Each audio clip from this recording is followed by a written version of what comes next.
delighted to be joined here by Tyson Fury. Tyson, we're here at Esker Boxing Club's show in Barnhall Rugby Club tonight. Already we've seen some maybe champions of the future, and the sport has never been in better health in this country. No, you know, with the Olympians winning all the medals and that, and Katie Taylor as well, it's just all the kids want to be boxers, you know, and I've seen some good talent here tonight. There's a lot of young kids coming through. The starting age, young 6, 5, 7s, and there's some real talent coming through. There's a couple of twins that I fancy for the future, and there's a lot of good kids here, you know. Absolutely. If we look back at your amateur career, obviously there was disappointment not going to Beijing in 2008, but by no means was it a mediocre career. It was an amazing career in a certain sense. I mean, ABA champion, bronze world junior medalist in 2006, European junior silver medalist in 2007, EU junior champion 2007. Looking back at your amateur career, so many highlights to choose from. Yeah, there's a lot of highlights there, and to be honest with you, amateur boxing is just about gaining experience for a professional game for me. And win or lose, it doesn't matter. And that's what I've been telling these young kids in here after the losses or the wins. Just keep focused and keep getting as many amateur fights as you could, because I made the mistake not having so many. I only had 36 amateur fights. I won a lot of things in them fights, but I should have had 236. But I turned pro anyway. But you need as many as you can get, win, lose or draw, and just keep going. Absolutely, you've got a record now of 19-0 in the pros. The step up from amateurs, you've just talked about a little bit there. Obviously, the attritional element of 10 rounds and 12 rounds of boxing compared to 3. Any other things that really shocked you when you went into the pro game? Not really, you know, because I was a pro amateur anyway. I never really had an amateur style. I had 31 wins and 26 by KO, so I was always trying to KO them in the amateurs anyway. I never went for the points. The only thing different with the amateurs and the professionals is the head guards is off, and it's a lot rougher, you know. You've got people with experienced campaigners rubbing their head in your face with the skinheads and trying to cut you and all that sort of stuff. And you know, you've got to be tough and strong to get through it. If you're a bit weak in yourself and ill-minded, you're not going to get through it at all.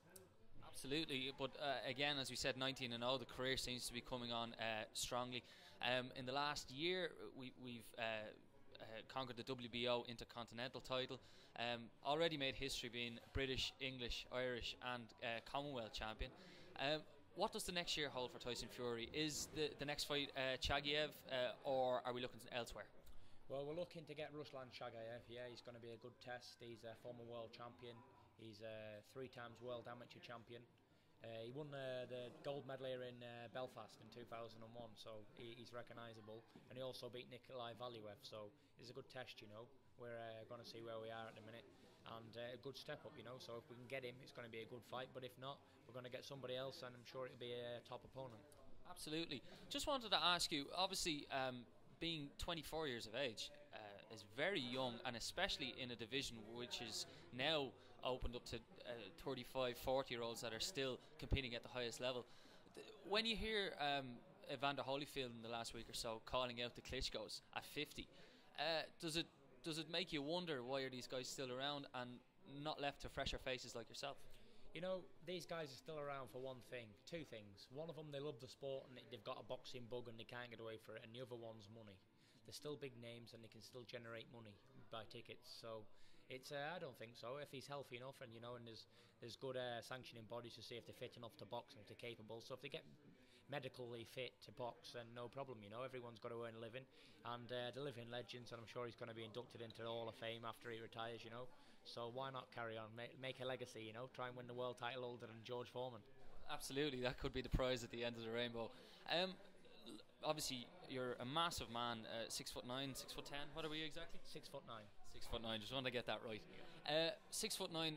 Not many people can look the Klitschko's in the eye, for example. But has it ever occurred to you that a lot of people maybe stereotype you as a brawler because of your size, and actually take away from your actual boxing skills? I mentioned you off air about the fight with Vinny Madelone, where a lot of skills, ring skills of a man much smaller, were on show. Do you find that frustrating, or do you try and show by each fight what you can do? Obviously, switch hitting and being clever. You know, I try and do something different every fight. Southpaw, orthodox, up and down, punches from funny angles, things the heavyweights don't do. You know, I have got the name of a brawler coming forward, getting stuck in, big heart, and just best foot forward. but I can also box as well, you know, and whichever people mistake me for on the night is what I won't do. If they want a southpaw, I'll come in orthodox. If they want a brawler, I'll counterpunch. So I can do whatever they don't want. So it depends for the fighter on the night, really. So, just a couple more questions. About next year, obviously, looking at the Klitschko's, hopefully in the future, maybe in the next 12 to 18 months. Look at the last couple of fights involving the Klitschko's. Looking at the David Haye, Derek Chisora fight, a lot of bad blood has been bandied about in the heavyweight division. You seem like a different kind of personality, bringing some sort of decorum to the sport. Are you proud of that?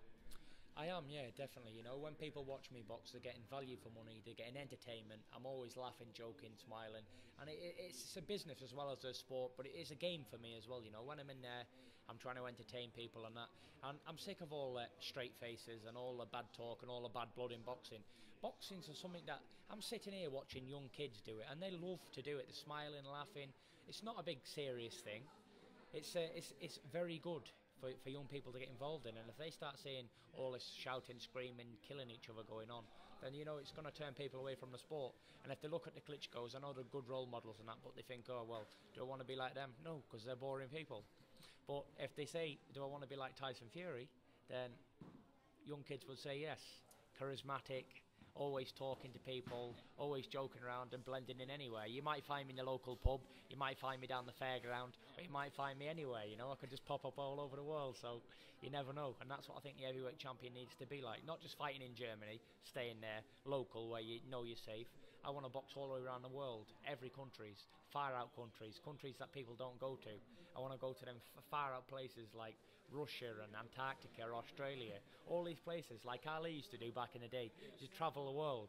And I think I can do that, you know. I've got the personality to do it, and just keep going, and with the hope of God I can keep going and keep winning and entertaining and do a good job.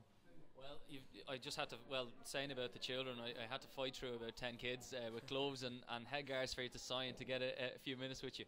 But finally, you've talked about travelling the world, the want to relive the glory days of heavyweight boxing in particular, the lads who used to travel to continents and take on the continental champions and national champions from around the world, instead of making it just a sole hometown thing. But there has to be maybe an inkling in you at one stage in your career to have a major fight here, maybe in Dublin or Belfast. Would you love to see that happen? You know, I'm definitely looking. We're looking, the promoter now, he's trying to set up the fight with Klitschko, and he's interested in coming to Croke Park. So hopefully if we do get the Klitschko fight in the near future, it's going to be brung to Croke Park. So we're looking forward to that, you know, and I don't see why not, because they said they'll fight me out of Germany, because we're not going to go to Germany to fight and get a bad decision. So they say they're the big men and they're the men, so why not come over here and prove it and see if they can handle the atmosphere at Croke Park. That'll be an interesting night, I have to say. Tyson Fury, current WBO Intercontinental champion, thanks very much for joining us on the show. Thank you very much, and God bless you all.